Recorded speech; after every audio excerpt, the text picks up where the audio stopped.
Halo teman-teman, khususnya buat kalian para pejuang devisa, para pejuang keluarga, dimanapun berada. Semoga kalian selalu sehat dan dilindungi di perantauan ya. Oke, kali ini aku mau cerita pengalaman hororku yang pernah aku alami secara langsung.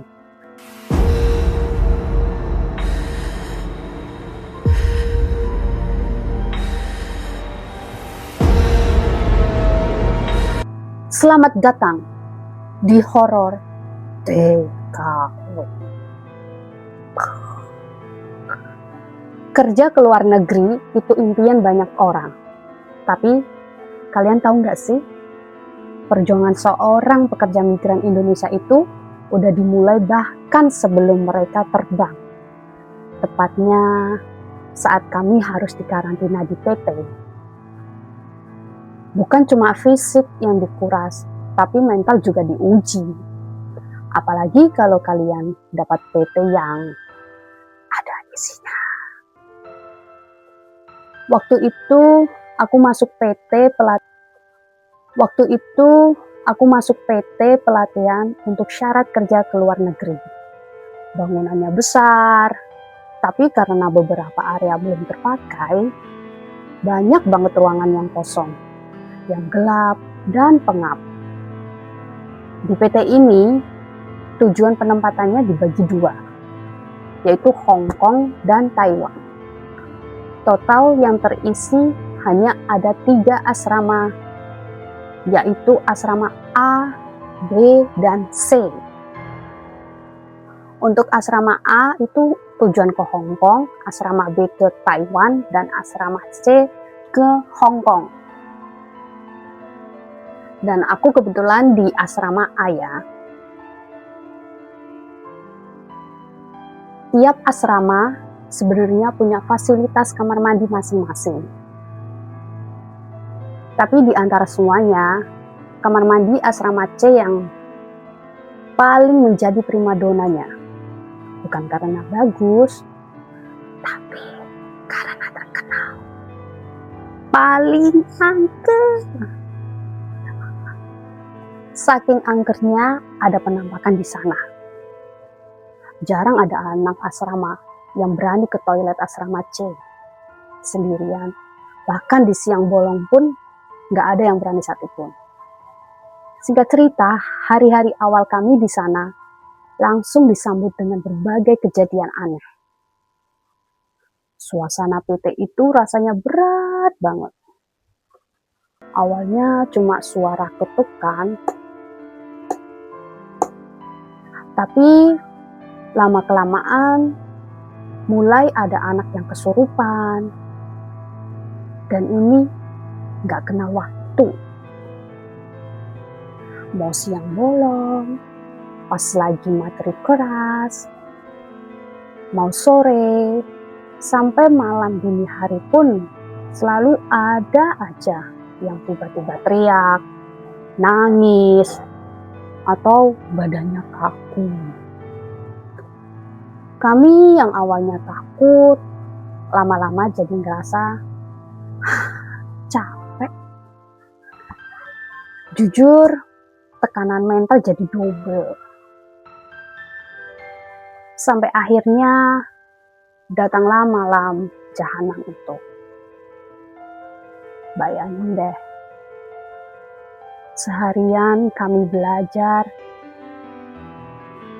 dengan kegiatan fisik yang padat, belajar bahasa, latihan kerja, fisik, mental benar-benar dikuras sampai habis.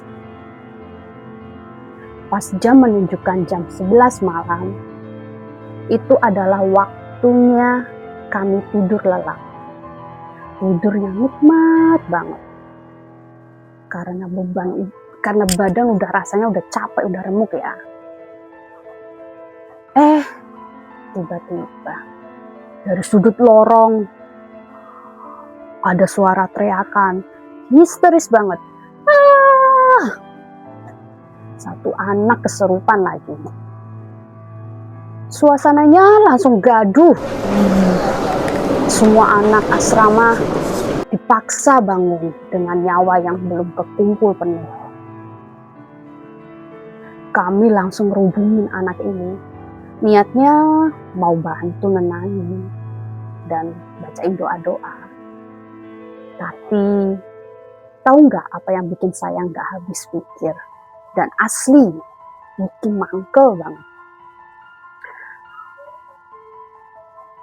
Anak yang kesurupan ini tiba-tiba melotot.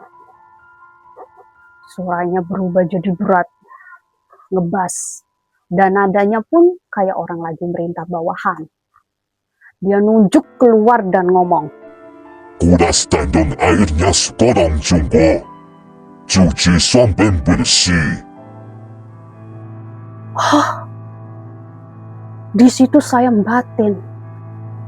Buset, ini setan atau mandor proyek ya? Orang lagi capek-capeknya, ngantuk berat, jam 11 malam, disuruh kerja bakti sama makhluk halus buat nguras tandon air. Gak masuk akal banget. Mau dibantah, tapi yang ngomong makhluk gaib lewat tubuh teman sendiri, gak diturutin, takutnya dia gak mau keluar, atau malah makin ngamuk seasrama. Akhirnya dengan muka ditekuk, mata sepet, dan badan gemeteran karena dinginnya angin malam. Kami semua beneran gotong royong nguras dan nyuci itu tandon air di malam hari itu juga. Bayangin itu tandon air yang dibuat seperti kolam dicor gede banget, berasa masuk gua malam-malam. Benar-benar pengalaman yang gak akan pernah saya lupain.